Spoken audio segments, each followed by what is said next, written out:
Welcome to the mat. Please come to a comfortable seated position. If that just isn't comfortable today, then find a lying down position that suits you.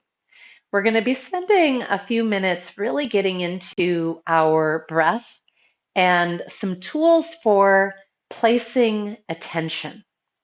There's a yogic concept called swadhyaya, which is basically self observation. And it's really about noticing what's in our body, what's happening in our thoughts, and the relationship between the two. And when we're practicing attention placement, like we're going to be doing today with everything from our breath watching to hand positioning, it's basically we're practicing all the ways that we can direct our mental attention into the body and into what's happening in the body. And one of the things that I find really profound about this is that by doing it, we actually come into the present moment. Something that, we talk a lot about in this culture. Oh, be present moment, find present moment. But how do you do that? So these tools are really powerful. And I invite you to, as we kind of move through them here in the first few minutes, but also as we come into our flow later, to notice which ones are most powerful for you to come back to. Which ones bring you back out of your thoughts that might be spiraling into the future, into the past.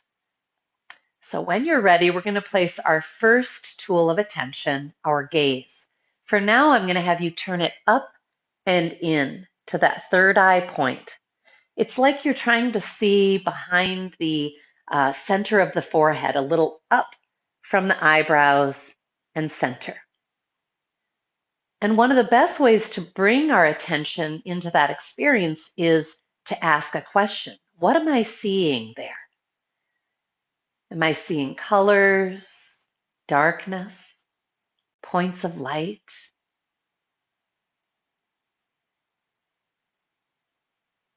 Later in our practice, I'll be offering a second version of visual attention with the eyes open. But for now, keeping them up and in, internal gaze. And then now placing the tongue, taking the tip of the tongue at the roof of the mouth behind the front teeth. And as you do that, you want to invite the rest of the tongue to be soft. So notice, was it sandwiched against the roof of the mouth? And that's another habit that we have bodily that is expressing a certain kind of tension that we can observe and release. They've studied that it's actually almost impossible to be angry at a heightened level if your tongue and face are relaxed. You might even add now a soft smile, and it doesn't have to be the kind of thing someone else can really see from across the room. Just soft enough that you feel your cheeks, your muscles adjust a little bit. And if you feel inspired, it's a wonderful moment to intentionally connect to a positive thought, maybe an expression of gratitude, perhaps just gratitude for being at the mat or being in this amazing body of yours that we get to be here together in community practicing. And now lightly engaging your throat for ujjayi breath, great sounding breath. And as always, if you end up finding this to be too awkward or tension producing for your practice, you can just let it go. Contract your throat a little bit as if you were trying to clear it or fog a mirror, but with the mouth closed. Over the next couple breaths as you're doing ujjayi, notice if it's different for you on the inhale versus the exhale. Is it easier, harder? What's the experience?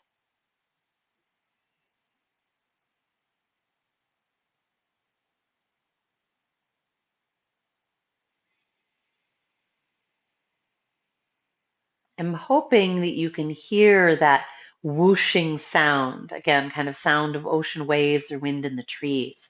This is one of my favorite practices when I notice my mind is just cluttered or kind of hyper focused on a thought that isn't serving me. Then I will often ujjayi and kind of breath sweep it out. I'd love for you to plug your ears for one full round and notice what that sounds like.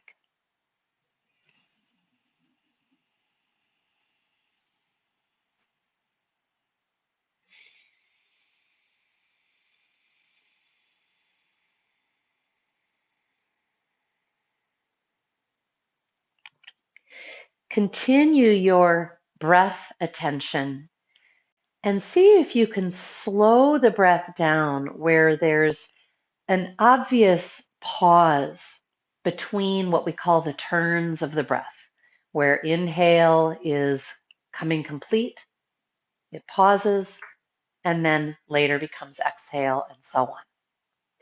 You can again always plug your ears to create ujjayi, which makes the pause or the gap much more obvious.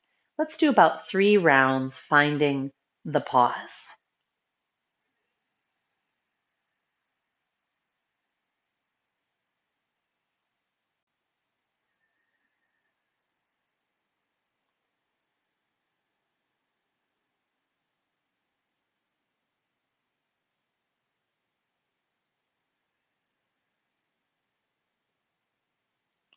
Notice if even in those 3 breaths your mind wandered, that would make you exceedingly normal. That's why we call it puppy mind or monkey mind. But remember, these tools are here to return back to. Continuing, please, with your breath attention, I'm going to just talk about a couple of other things. And one of them I'm going to have you practice now, even as you're seeing breath with your internal mind's eye. I'm going to invite you to open your eyes in drishti gaze. That's drishti. If you're seated, it would just be sort of in front of you on the floor, a little bit downward, not straight on the wall in front of you. If you're laying down, then it's in just a soft focus on the ceiling. And we think of it as like a daydream like focus. The eyes are not moving around, trying to take in detail, and they're becoming very kind of still and glazy, if you will. This drishti gaze is a powerful practice, but I will say challenging, more challenging than having your eyes closed. So feel free to move between the two visual focuses to reconnect with your breath attention.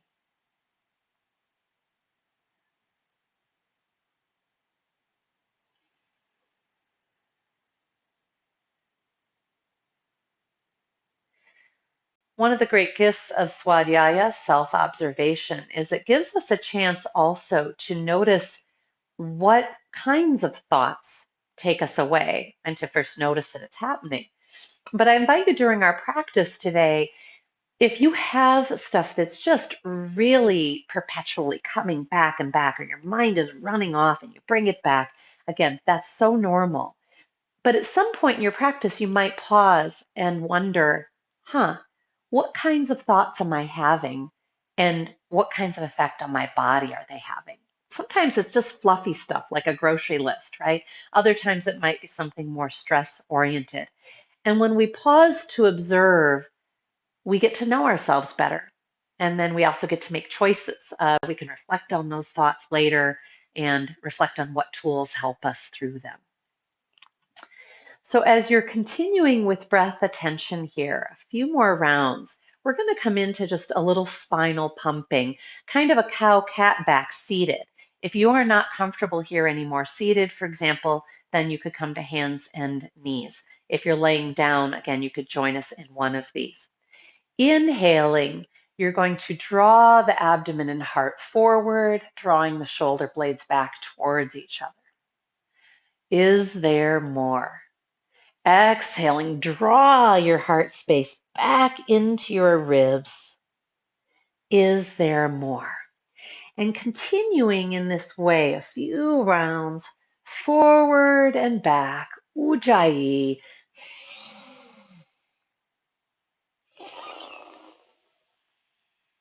Is there more? See if you can find that gap.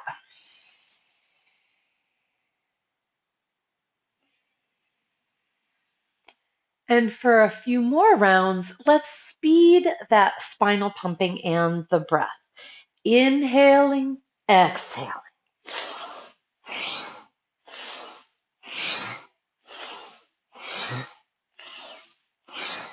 Notice if that feels good. It can feel like a marvelous kind of clarification of our energy and breath space. If any part of it's too much, return to slow and steady. Last few. Inhaling, hold forward, and see if you can bring breath right into those intercostals, the diaphragm area. Is there more? Exhaling, round and actively reach your shoulder blades away from one another. Breathe. Notice the breath stretch. We're going to come into a side body stretch. So if you're seated, you could just plant one hand by your hip and reach the other hand up to the sky. If you're in a table version of the pose, you could kind of wag side to side. Make it organic. What's here? Maybe you want to roll out wrists. You might even kind of rotate your ribs a little more towards the floor. And at some point, switching. Sometimes I like to send my gaze to the sky. Other times my neck doesn't appreciate it and I might bring it looking towards the floor. Again, it's that self-observation of my body that allows me to notice, ooh, I need an adjustment. And releasing. We're going to come all the way to our back body. So first, with feet planted, preparing for bridge. We're going to do a little more spinal pumping here, counteract our seated. I'm going to engage my upper arms into the floor, kind of squeeze the shoulder blades, spread the toes and the fingers, become enlivened. Inhaling, slow, deep and wide through the nose if you can. If you're stuffy, use the mouth. Exhale, belly to spine, and feel it curl that pelvis up off the floor into your bridge. Holding till there's no more exhale. Then please inhale as slowly as you can, coming down slowly, slowly. You're activating that front or back body rather. Inhaling, intentionally arch the back. Tilt your tailbone down towards the floor. Exhaling, tuck and press up. Is there more? Holding till there's no more exhale. Make sure you're squeezing the thighs together. Inhaling slowly down. And we're trying to stay relaxed in the neck as we do this. Soft tongue, soft jaw. And again, inhaling, arch the back. Exhaling, flatten the back into the floor as you press the hips up. And now hold in bridge. Hands lightly on the hip bones. You might walk the feet together to make it easier to practice your leg extension. Flexing firmly through one heel towards the wall in front of you. You keep your thigh the same height as it was, just straightening and bending the knee.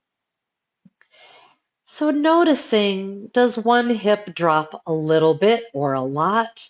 You'll want to use the butt and leg of your standing leg, usually, to bring things back up. Good. One more thing to observe while you're doing this work. If your glutes aren't contracted, you might have a little arch and you might end up feeling pressure in your back. So just check in with that and even bring the hips down a little bit from your highest bridge. If you're someone who makes a really big arch, then temper it a little bit. Last breath here. Slow, deep, and wide. And release. Knees to belly. So how good does this feel? And where is your gaze? Are your eyes closed, third eye point, or soft, daydream-like focus on the ceiling? Drishti gaze. We're going to come into our reclined pigeon, but if you prefer a classic pigeon, by all means go there. Cross that right ankle, left thigh. Hug the right knee deeply, tight to the chest, and rotate a little left. And I want you to get really curious in this pose. So making little adjustments to see if you can find the best stretch ever. You're a treasure hunter. And be curious, of course, that breath as you expand those inhales, big and greedy. How does that stretch you? One more this side. And we're going to keep the right ankle crossed, but return the floor foot, left foot. And I'm going to bring my arms out to a T to come into a spinal twist, just rotating my lower body down to the left. If this pulls or feels awkward on that kind of low spine, then I would just do a classic spinal twist, either an embryo or single knee down. So you just unhook that top leg, in other words. But if this is great, enjoy that extra little bit of stretch through the spine. You might even deepen your cross. So in other words, kind of slide your right ankle a little further under the left knee. And of course, you can be gazing out behind you. And one of my favorites, sweeping that back arm up towards the ear, down by the hip. Find your best place of stretch, please, and observe a couple breaths. Slow, deep, and wide. Big inhales past the resistance. You should feel your body bobbing a little bit like an object on gentle waves. Really giving in on the exhale. When you are returning, if you've got that deep cross, kind of soften the leg position so that you can come back using that lower core for nice back support. And we'll switch. Left ankle, right thigh. Hug the whole deal towards your chest. And of course, if you can't do that, you just keep that right foot planted. Deep hug to the chest and rotate a little to the right. And again, lots of little angles here. You know, you could take your right hand onto your left foot and kind of pull it towards the chest as well. You could kind of pulse it. These are some wonderful ways to bring synovial fluid into our joints, what I think of as oiling the Tin Man, which I'm sure we could all use today. And when you feel complete with this basic stretch, we'll take it then into spinal twist by returning the floor foot, arms out to a T, palms down, shoulder heads anchoring, and gently rotate the lower body to the right. Again, you might deepen the stretch by sliding the left ankle further under the right knee. You can release it entirely to make this easeful. Either way, breathing deeply, noticing, perhaps playing with that back arm. Out of curiosity, have you reached your hands above your head today, or is this the first time? We're going to be doing a resistance stretch in a moment that is wonderful for releasing tension that often creates unhappy shoulders. So we're going to make them happier and get deeper breath as well. As you are ready, come slowly back, uncross, and briefly return to bridge. Now here's an invitation if you'd like to add yoga mudra, that intertwining of the hands behind the back. If you're curious, you might intertwine with the opposite thumb on top from what's your natural instinct. And I'm always fascinated by how much harder that is in my body. It gets better with practice, of course, but if you're pretty dominant on one side, that part might show up. Good. One more long breath. Where can you find it here? Exhaling, descend as slowly as you can.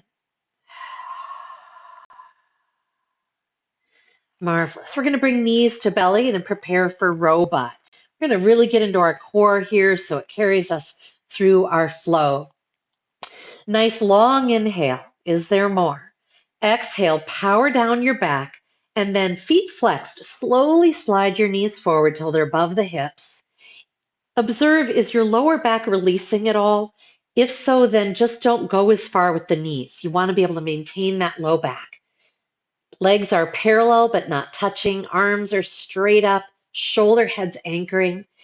And if you're in the kind of good neutral of this pose, it's still a little bit of work before we even add any movement. So if you're creating the right level of challenge, see if you can observe that there's already work happening to keep that lower back rooted. Gather a long inhale. Exhale, root, and taking your left heel towards the floor and right arm behind you, or vice versa. We're going to do both sides. See if you can stay rooted, and on the very end of that exhale, Ujjayi, come on back to neutral, your starting position. Big inhale here. You can always relax things, relax your foot flex or your back root. Exhale, re-engage, and slowly take the right heel and left arm. To be clear, you don't have to touch the floor with the heel, and that arm does not need to get to the floor. It's trying to reach the wall behind. Come on back to neutral. Continuing in this way. And so this is a beautiful practice. Some of you do robot regularly, and if you do, then you're probably pretty adept at taking the two limbs into movement without moving the other ones. But if you're not sure, I encourage you to just keep the arms steady for a moment and notice when you take one heel towards the floor, does the other knee try to move towards you to compensate? Or does your lower back lift? We don't want either of those things to happen. At some point, hopefully already, you've maybe even taken a break. I usually find just 2 or 3 rounds and I'm ready for a little break. I can feel fatigue happening instead of good work. Let's do one more round. Long inhale, find your neutral. Exhale, anchor, and begin.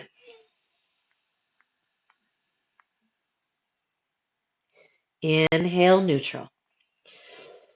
Exhale, and go. Other side.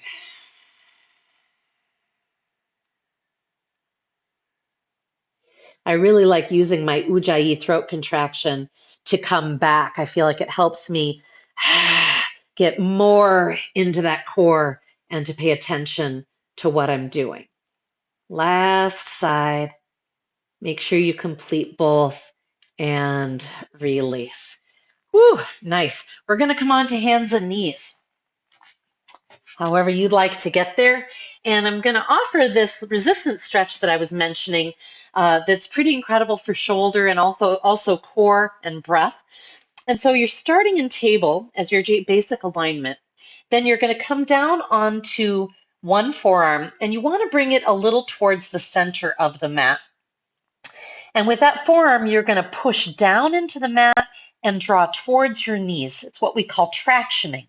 So I want you to hold that tractioning, please. Gather a long inhale. Exhale, keeping tractioning. Slide your butt back towards your heels. That's the only thing that's moving. Sliding back. And when you have gone as far as you can go, or that exhale's empty, come on back. Inhale, neutral. Exhale, traction.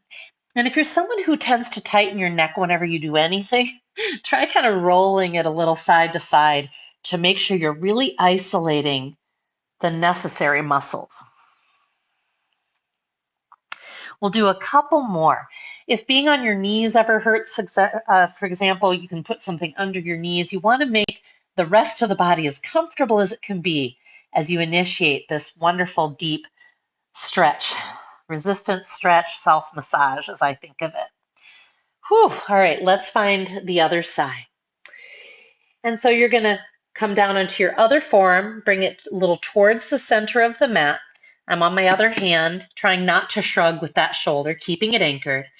Power down into the mat and back towards the knees. Big inhale. Exhale, slow journey back. So again, this is to your breath timing. Also making sure you take time to explore the very end of the stretch that's available for you.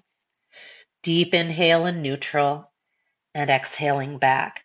And sometimes it feels good to me to just even kind of drop my head towards the bicep at the very end of the stretch, just kind of really give my body to it. I remember the first time I did this, there was no way I could sink into it like that. It was way too intense. Is one side different than the other? This is a great way to bring your awareness into your body, into body wisdom, and release. Marvelous. So if you're able to kneel or however you need to, take a moment to just release those arms, maybe give them a little circling and see what was in there.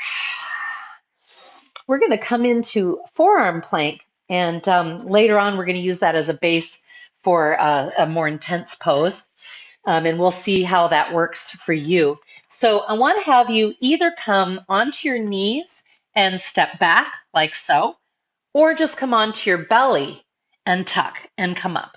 So try that out. See which one works best for you.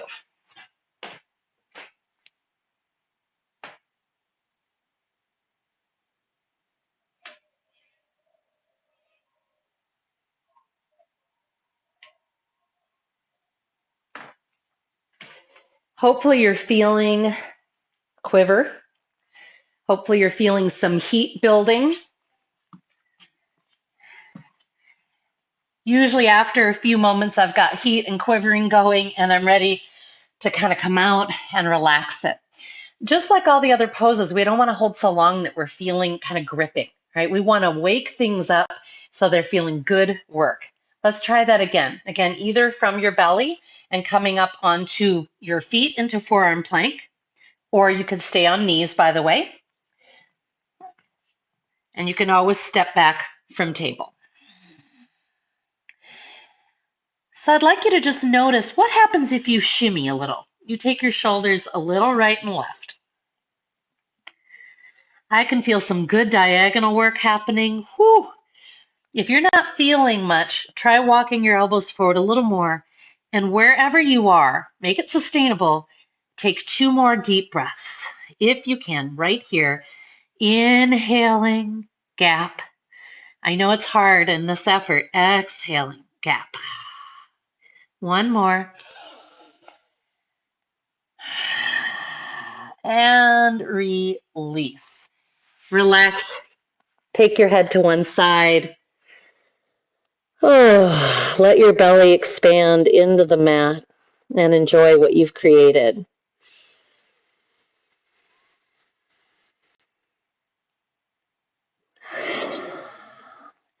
We're going to work our back core. We don't think about that as being part of our core, but it is in jet airplane. And we'll be adding this into our flow in a minute. It's kind of fun.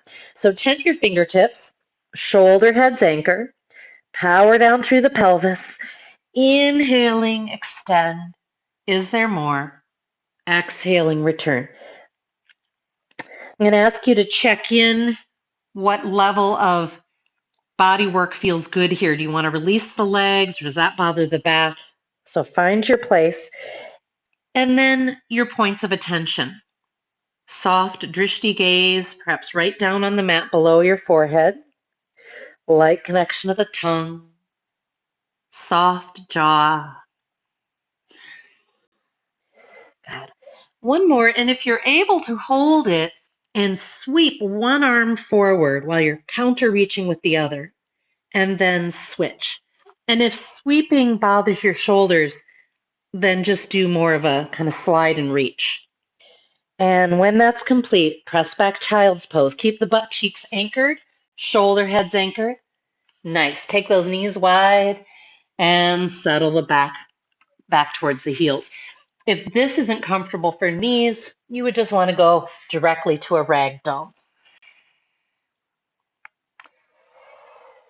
Let's come into 3 sighing breaths, gathering a long inhale. Feel it take space in the abdomen, in your back, and releasing through the mouth. Again.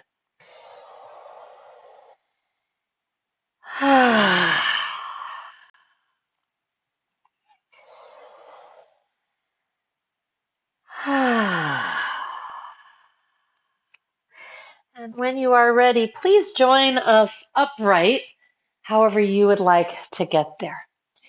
So one of the other marvelous places we can place our vision is on our hands, for example. So if you're making kind of a Anjali mudra or prayer hands, you might send the gaze right out over the tips of the fingers as a way of staying deeply centered. Or when you sweep up, noticing them coming together. Please come to the front of the mat in your mountain stance. Take a moment to gaze upon your feet. Place the big toes, then spread the other ones out just like you would your fingers. And come into your jet airplane arms standing.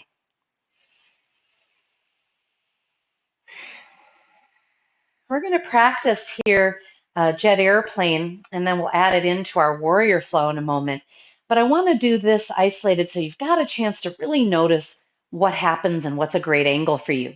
So I want you to release your right foot, heel flexed, and just start hinging the body so that you're moving towards, eventually, you might move towards parallel with the floor, with your torso and your leg. You might never get there, or it might not feel good. I want you to observe as you kind of hinge and then kind of come back to mountain a little bit. Can you keep a straight line from your heel to the crown of the head and really keep that core connected? Let's try the other side. Get that nice core connection right here like you did in your forearm plank.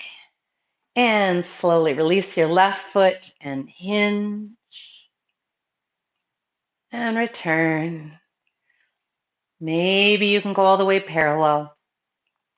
If you do, observe that most of us will usually have our neck kind of crinked, and you need to drop your vision directly, drishti gaze, to the floor below the head. And return to your mountain. Nice. Inhale, root and rise, sweep up. Begin to observe those hands coming together unless it bothers your neck. Exhaling, prayer hands, lift your left knee, standing crane. Yoga toes, peeling back.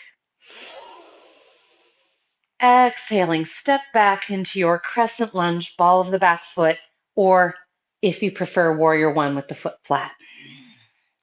Coming into those jet airplane arms for a moment here. Find it and refined core. This is a place where it's really easy in warriors to get archy and to lose that lower belly.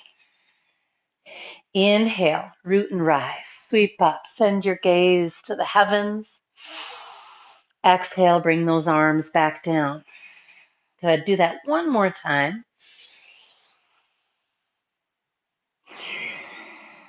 One more inhale, sweep up, exhale, warrior two. Plant that back foot and open. Thighs externally rotating, shoulders stacked. One of my favorite hand positions is palms open, but another that I love is taking then palms to the sky, but index finger and thumbs connecting. See if you enjoy that mudra, if it's a great place for your attention. Breath rising and settling. Good, let's do one more.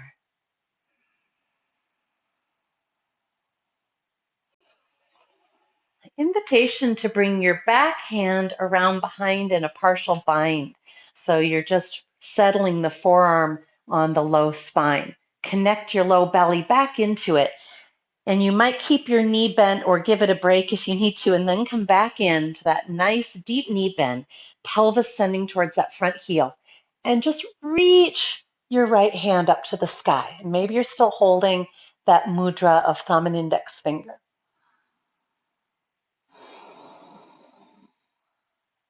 Soft drishti gaze. Again, you might turn it downward for ease on the neck. One more long inhale, witnessing breath. As you exhale, open that right palm and present it forward like you're presenting a platter. And then lightly connect the right elbow to the thigh. This just makes sure that we're rooting in that back foot and lengthening through the crown. So I'm really not leaning on that elbow at all. Maybe you go lower, hand inside of that right foot. If so, check that your body is still straight. Work that pelvis towards that left edge of the mat. And inviting you now to see if you can If that arm behind the back still feels okay on your shoulder, if not, release it. But either way, can you rotate your left chest open to the sky a little bit along with your vision? Again, you might be up on the elbow to thigh instead.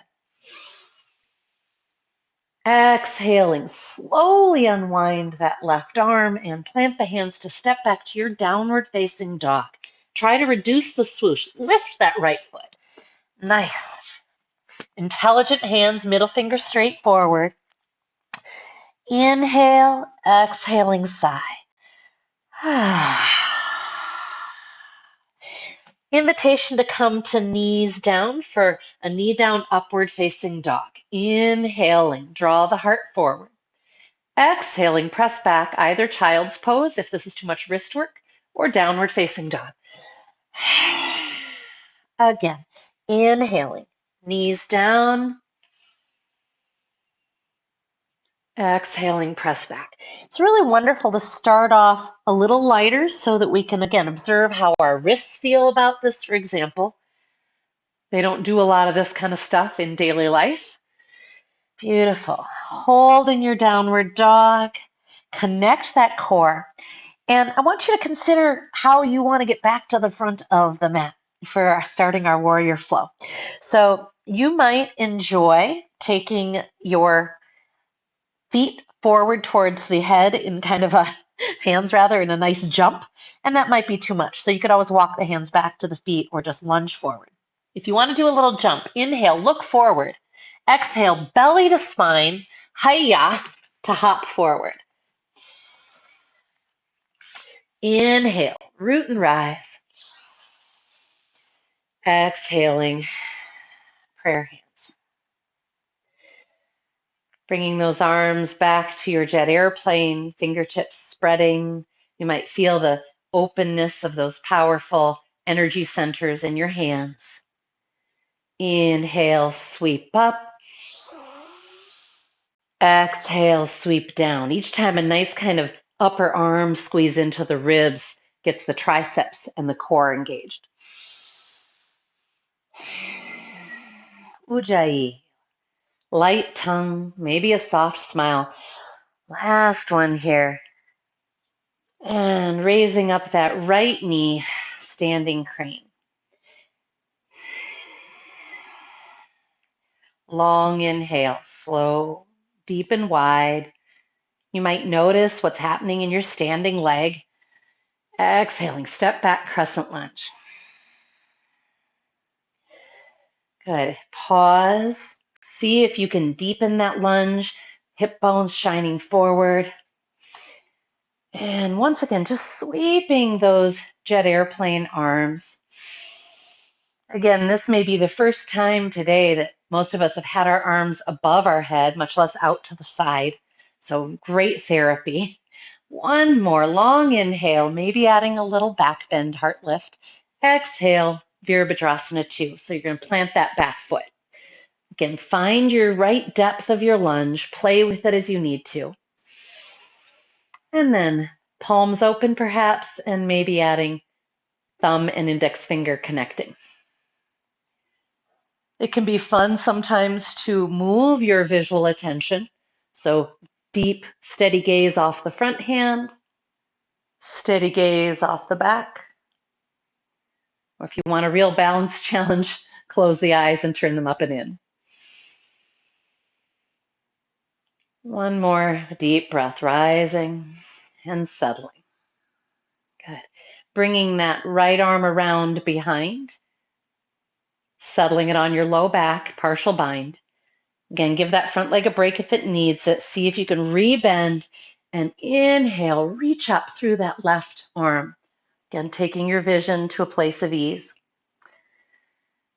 So this is an interesting shape because the power is starting with that back foot and it's sending the hips forward and the ribs forward.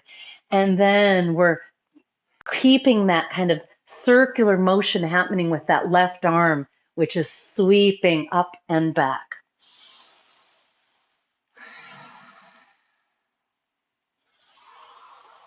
And on an exhale, slowly present that left hand platter. Find all that power in that back leg. Lightly connect the left elbow, get the shoulders stacked, core still connecting into the back. This is really important here. Maybe the hand goes down further to the floor. Again, if that brings the butt out behind, come on back up. Raising that left rib cage so you just feel super supported. See if you can rotate your chest open to the sky. Is this side different?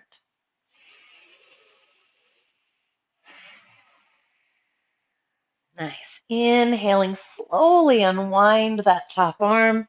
Exhaling, plant those hands and step back. Downward facing dog, or however you want to get there. Inhale, exhale, side. Drishti gaze between the feet.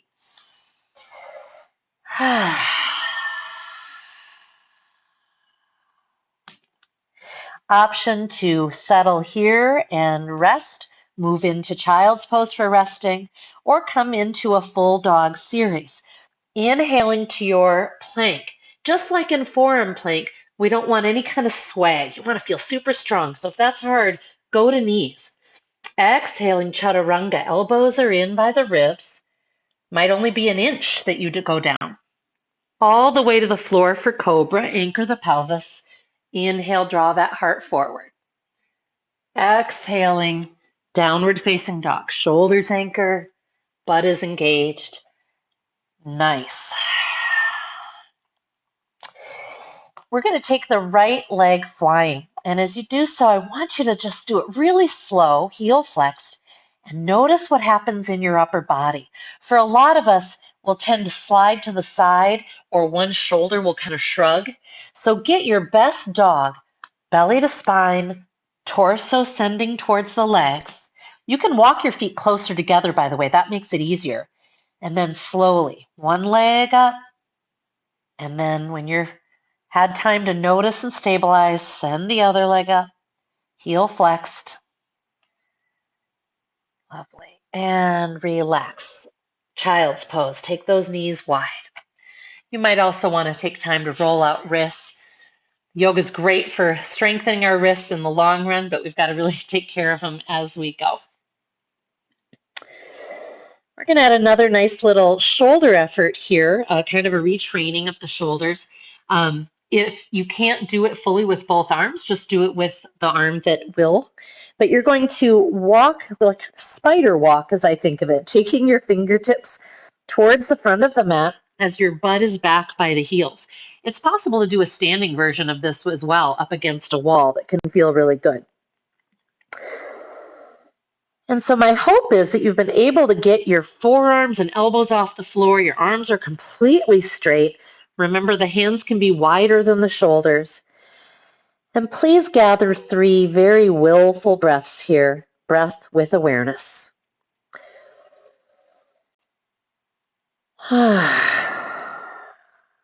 Is there more?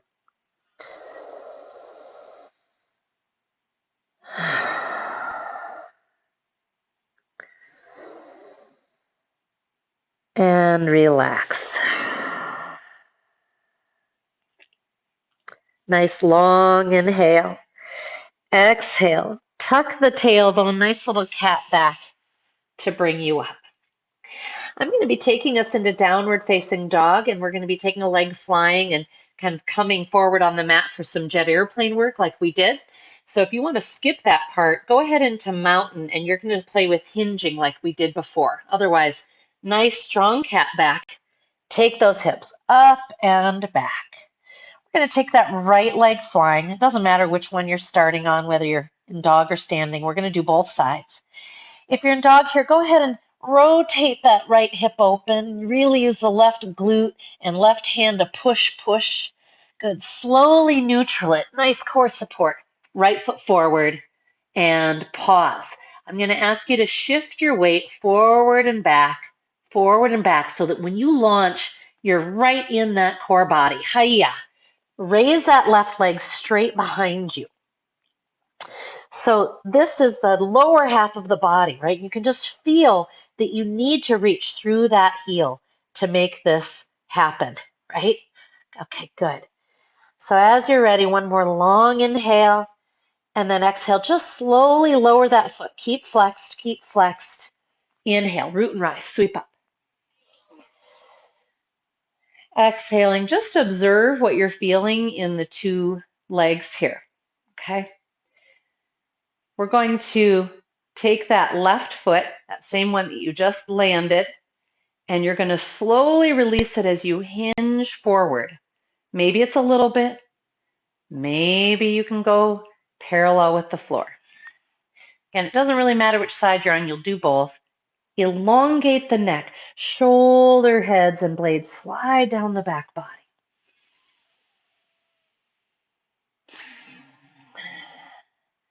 And release to your mountain. Once again, tune into your legs. Whew, I can certainly feel mine. Inhale, root and rise, sweep up. Exhaling, step back or jump back, downward facing dog. Inhale, exhale, sigh, drishti gaze. Inhaling, left leg flying. Maybe you bend that knee and open up the hip. Check out your right arm, see if it bent or kind of collapsed. Reinvigorate it. One more, root and reach. And slowly, neutral to bring that left foot forward. Pause. Take time shifting your weight. By the time you take flight, you just want it to be easy. And launch. So that right leg is now straight back. Ideally, you should be able to be forward folded and kind of looking at your right foot. Notice if it's angled out and instead steer it so that the toes are straight down. That's going to get your thighs where we want them. Deep breath. Yeah, feel all the work happening in that standing body. Notice too if you feel like your left hip is swinging out and press it towards center. And release that right foot. Inhale, root and rise. Exhaling, prayer hands. Jet airplane arms, right foot flexes, and we're just going to hinge and find our best angle. Again, you can just be playing at that kind of upper end of the pose or going all the way towards parallel. But again, you really want to notice if like you lose the leg, we want to always keep that reach so that the body is flat.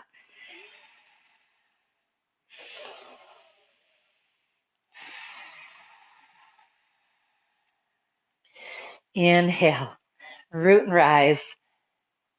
Watch those hands connect, prayer hands. I like connecting them sometimes to that third eye point before I bring them to settle at the heart. Take a full breath and notice what's there.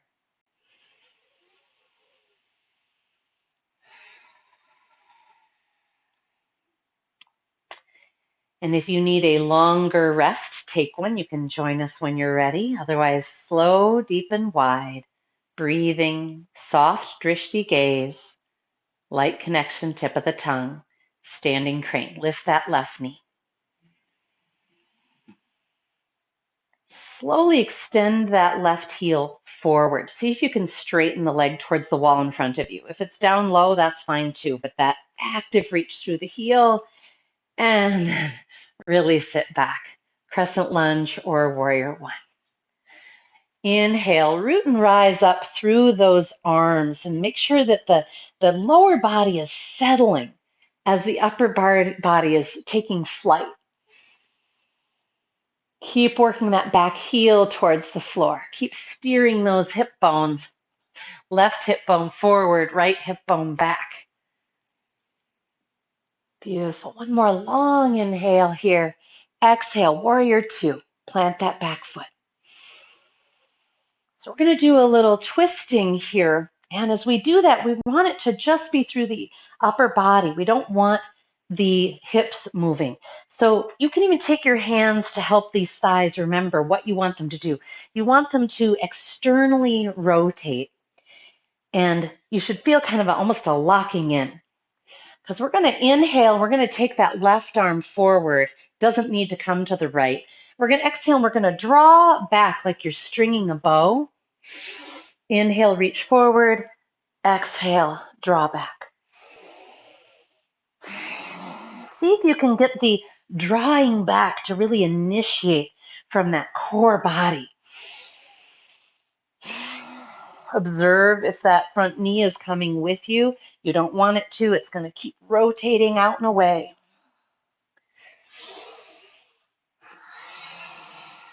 One more.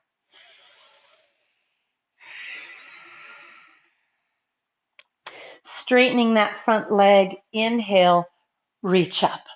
Counter reach down through that left arm. Take the neck into ease. Soft tongue, soft gaze, steady the breath. Notice your heart rate, your temperature.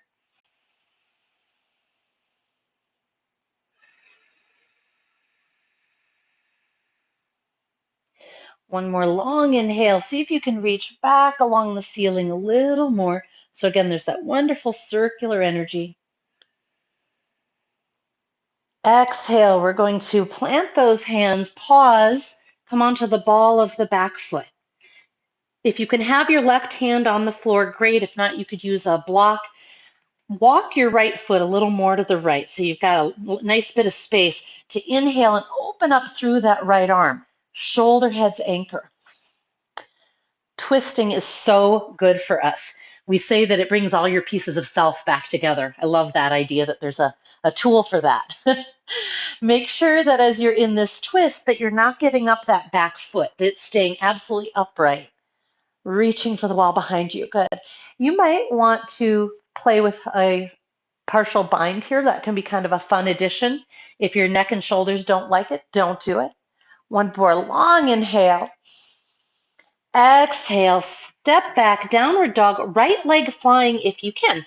So slowly bring that knee to your chest and send that right leg directly up to the sky. Nice. One more long inhale here. You might open that right hip.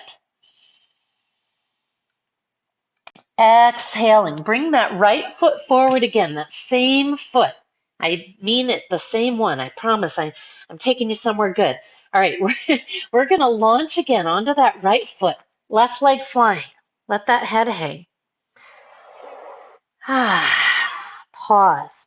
Now, before we go anywhere, we want that right glute really working to press to the left edge of the mat, just like we did in our warriors, okay? So that you can open up that left hip. If this, by the way, in general feels appealing, but you're like, oh, the floor is too far away and the block isn't high enough, go ahead and do it using an ottoman or a chair, right? You can still enjoy a lot of the gifts of this pose and maybe more fully, frankly. So don't hesitate, readjust, find what you need for support.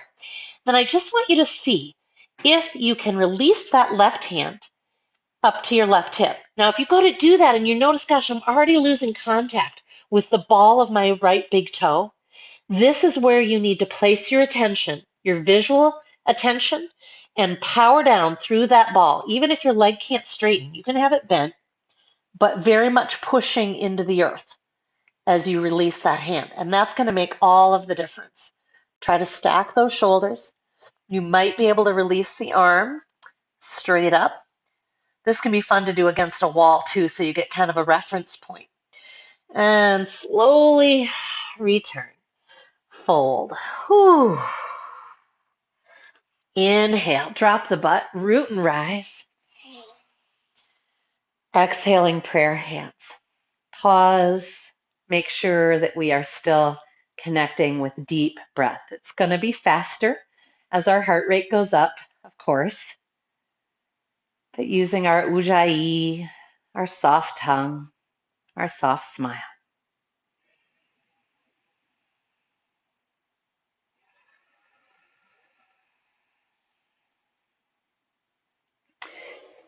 Finding that front of the mat for standing crane.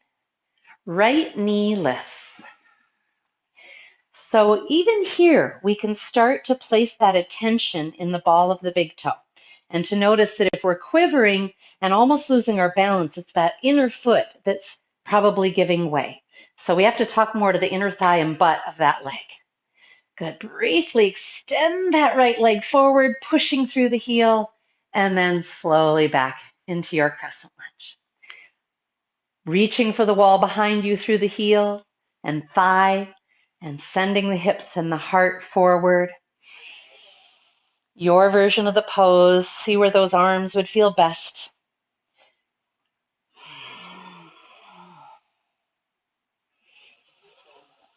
Letting breath bob you like an object on the waves.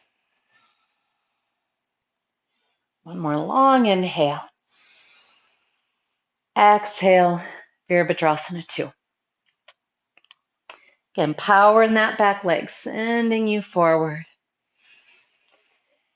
So check in with those thighs. Again, helping them externally rotate. Feeling the glutes really fire up so that lower body's stable. And as you're ready, let's string the bow. Inhale, sweep that heart and hand forward a little. And then exhale, rotating through the core. Draw back. Inhale, forward. Exhale, draw back. So if stringing the bow is not a great image for you, you can just picture that there's like a TheraBand or a stretchy rope or something connected to the wall, and you're pulling it back. We don't do a lot of pulling with our bodies in these modern times in this culture. And man, is it good for us. Couple more. Ujjayi. And release that. Good. Let's straighten that front leg. Make sure the thigh muscles are engaging. You don't want your knee just hyperextending. Boom. And inhale, reaching up through the left arm, counter reaching down through the right. Neck in ease. Deep breaths with awareness. Body moving with breath.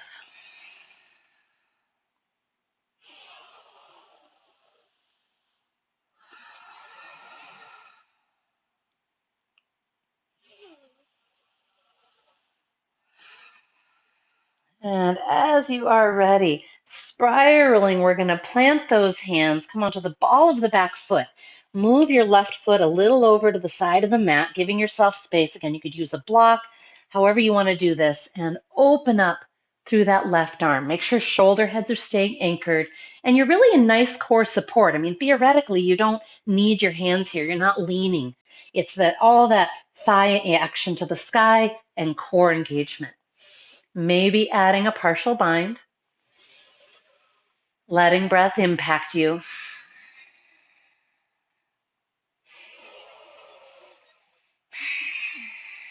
And slowly unwind. Whew. Adjust so you can plant those hands. Take a nice inhale. Exhaling, downward dog. Left leg goes up and back. Try to reduce the swoosh. Woo! Again, you can always take a break here. When you're ready, see if you can open up that left hip. Big inhale. Reaching through the hips and pressing through the hands. Slowly neutral it out. Bring that left foot forward. Good. Again, pulsing it forward and back. Take your time. Whew, nice place to breathe. Smile. You're awesome. And slowly launch yourself. Heel straight back. Find that power. Left glute is our hip really is engaging towards the right. And then it keeps engaging as you open up through the right hip. So the one way you can look and see if you're doing this right is your thigh bone still straight? If your knee and thigh bone are kind of angled with the hip, you know you're not pressing enough through that left glute. And then check visually, look at that big toe. That's your power, that's your foundation there. And just see if you can release your right hand from the floor. Maybe you can continue. Maybe you're wobbling and falling out. Great. Awesome work. I bet you haven't been thinking about much else. This is one way to place your attention is balancing poses. Woohoo! Open that top arm. Maybe. And as you are ready, a slow, steady release. Again, lots of nice other ways you can do this pose with more support. Block, ottoman, wall.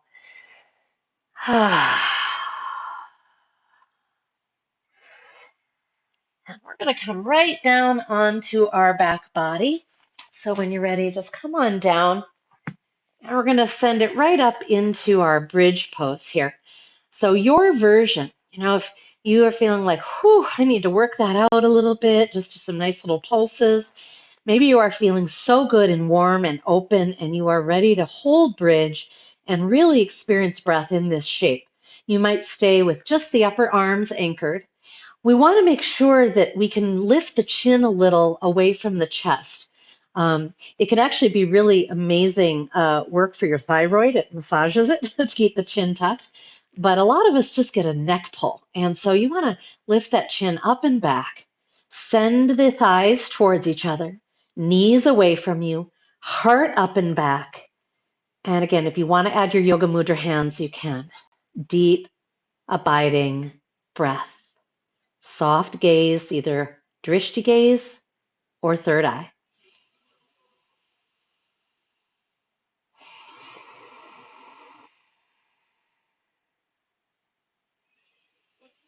Asking, is there more? Is there more? And when you're complete, slowly, slowly on down. Maybe you're still loving it. When you are done, go ahead and give yourself a nice counter shape, knees to belly.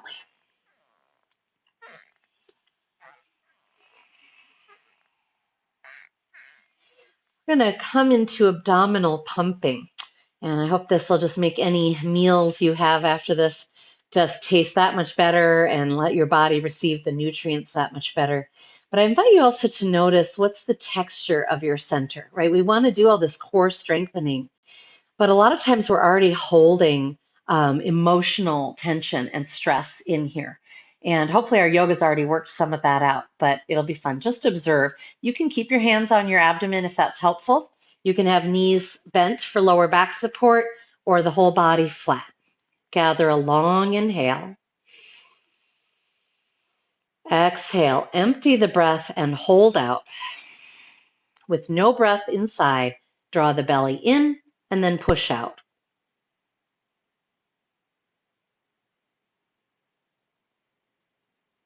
And when you need to breathe, let the pumping go. So there's a lot to observe in this pose. I can sometimes actually hear like meticulous little adjustments up into my chest or along the spine. And that makes sense because this is, this is all in one cavity, right? We're not separated into compartments like on a shelf.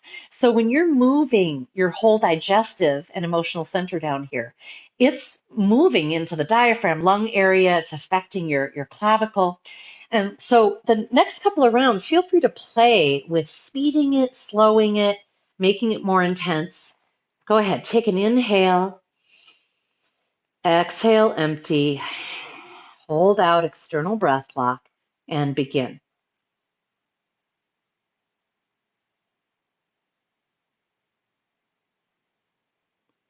Until you need to breathe. And you can even give your belly nice soft rubs in between, making a nice circle. And last round as you are ready. Inhale, exhale, emptying, holding out, and pumping.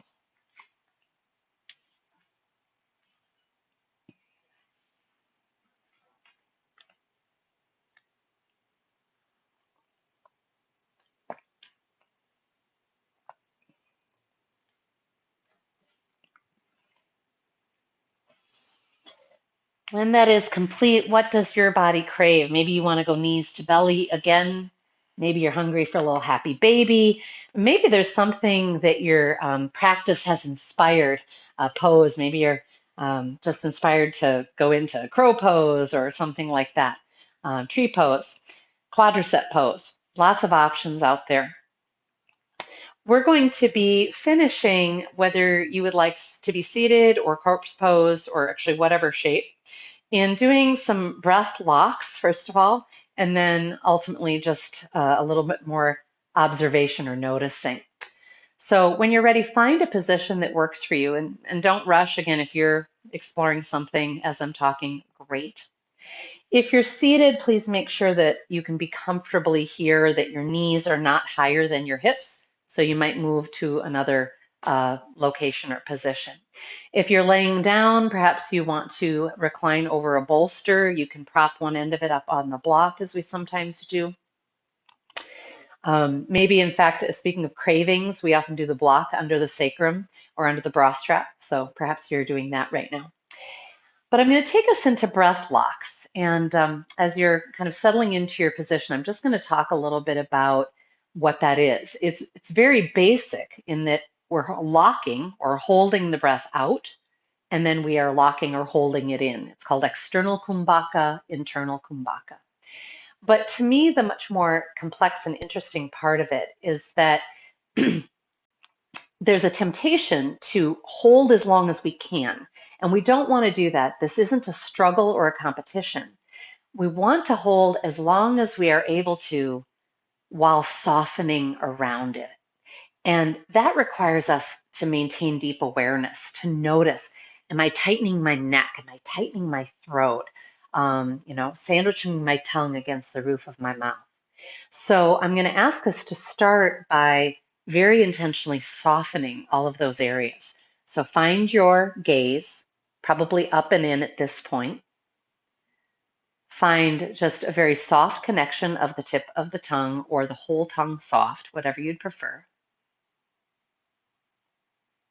And you might just move your head a little side to side, whatever organic movements allow you to check in and tell it to be relaxed. You are well, you are whole, you are safe. And then as you're ready, just gather a nice regular inhale and exhale and hold out. It's not a compression breath. You're not squeezing out every last drop, just a release and hold out. Have your gaze and your witnessing deeply inside. What do you notice? What are you feeling? Are there places that are contracting? Seduce them into softening and be able to witness that exact moment when you need to release. Then inhale and hold in internal kumbhaka.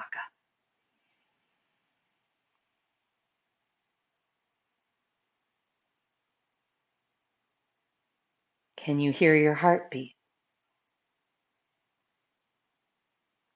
Where do you feel the breath locks stretching or touching you?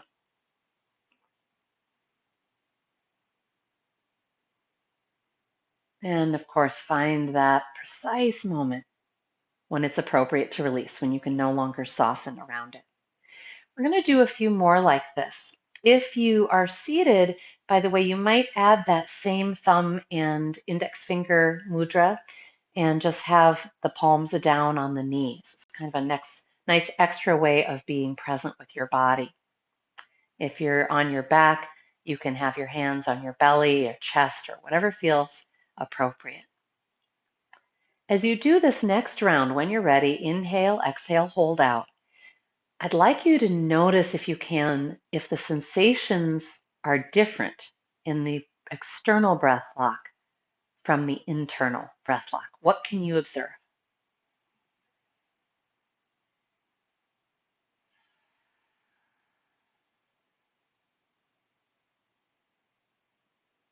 Softening around the holding.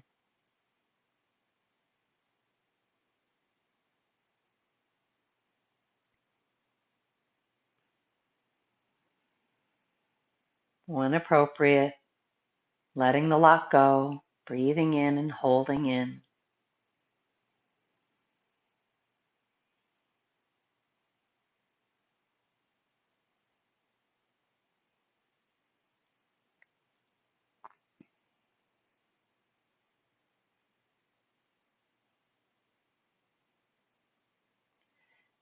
And of course, depending on your breath length, you might be complete or you might still be holding. I'm going to invite us in one more round, and if you are interested, you might add this extra challenge on your internal attention. And this is a neat thing to practice because this helps us in life off the mat where often our eyes are open, we're around other people and other things that say, pay attention to me. So I'm going to invite you to see if during this next breath lock, you can have your eyes open in that soft drishti gaze, either on the floor in front of you or up on the ceiling if you're laying down. And the challenge here is to maintain the same depth of attention internally that you did when you had your eyes closed. And it might be difficult. Just keep noticing if your attention wanders and come back when you're ready. Inhale, slow, deep, and wide, as if it's all you'd ever do. Exhale and hold out, external kumbhaka. Soften around the holding.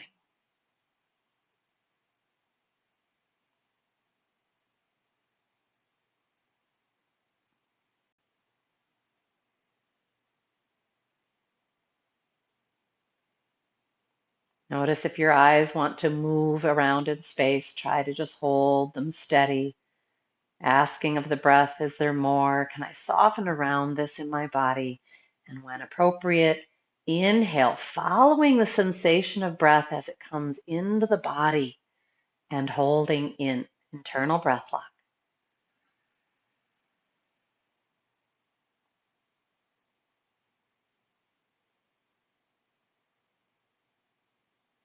How many ways can you soften around this in your neck, cheeks, tongue, jaw, lips, chest?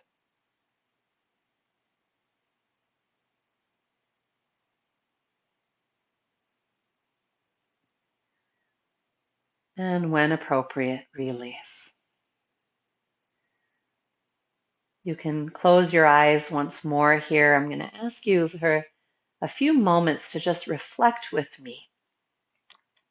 First, I'd like you to reflect on the breath blocks themselves and whether one or the other felt more relaxing to you.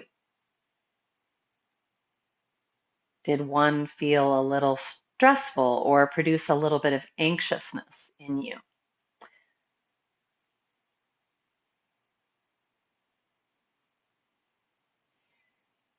And if you did experience a little bit of tension or anxiety about the breath blocks, either in or out, know that that's not uncommon. What I find really fascinating is that among people who do report that it's a little bit stressful, it's sometimes the holding in and it's sometimes the holding out. It's different for different people. So if you didn't find it stressful, great. If you did, this is a great way to practice being able to soften around stress or intensity, to train yourself in a very safe way, right? Because this is your breath. You can let it go anytime that you want. So it's a very safe way to practice softening around discomfort. If you didn't find it stressful, like I said, great. But either way, I'd ask you to notice again how those sensations were different between the two locks.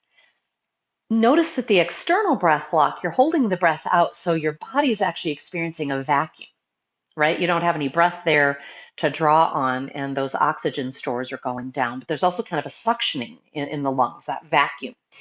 And of course, on the holding in, there's a pressure of the breath stretching you as it expands with your body's warmth and it grows bigger.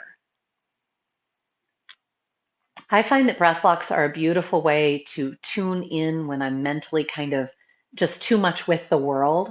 So I encourage you to try it out. And sometimes just even one round can help center you in breath and body attention throughout your day. I'm going to ask you also to briefly reflect on the rest of your practice before we close. Was there anything in particular, any, one, two, three things that felt particularly useful? Perhaps there's a particular pose that just felt so good to your body that you're like, oh, I'm going to do that again soon. Maybe there was a particular tool of attention, whether it was a mudra, a hand position, or the tip of the tongue, or ujjayi. Again, these are all things that we can do on the mat, but also off the mat, right? Even pause during the day and gaze at our hands or bring them together in prayer and feel the connection of our own palm on palm and those energy centers there. These are just some examples. Next time you find yourself feeling frustrated with someone, you might try softening the tongue and adding a soft smile and notice if your energy shifts. I hope you had a great practice. I hope your body feels thoroughly worked in a delicious way. If you're sore tomorrow, consider doing some more nice stretches and self-massage. And I'm so, so grateful that you came. It is powerful to be able to practice together. If you'd like to Om with me, please do. Otherwise, just let the vibration move around you. And same thing with the singing bowl. Gathering a long inhale.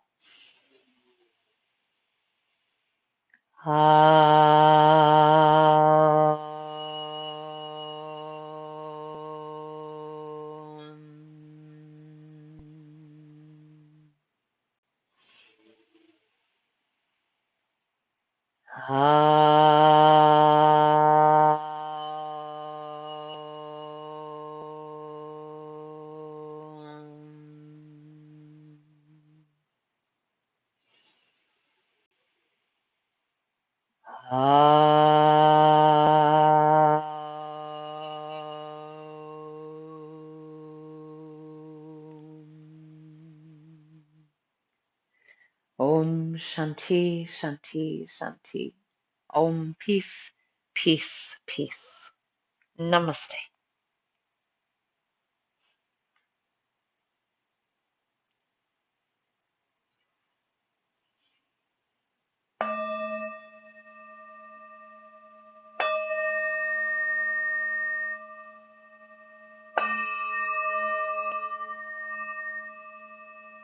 We'll see you again soon at the mat.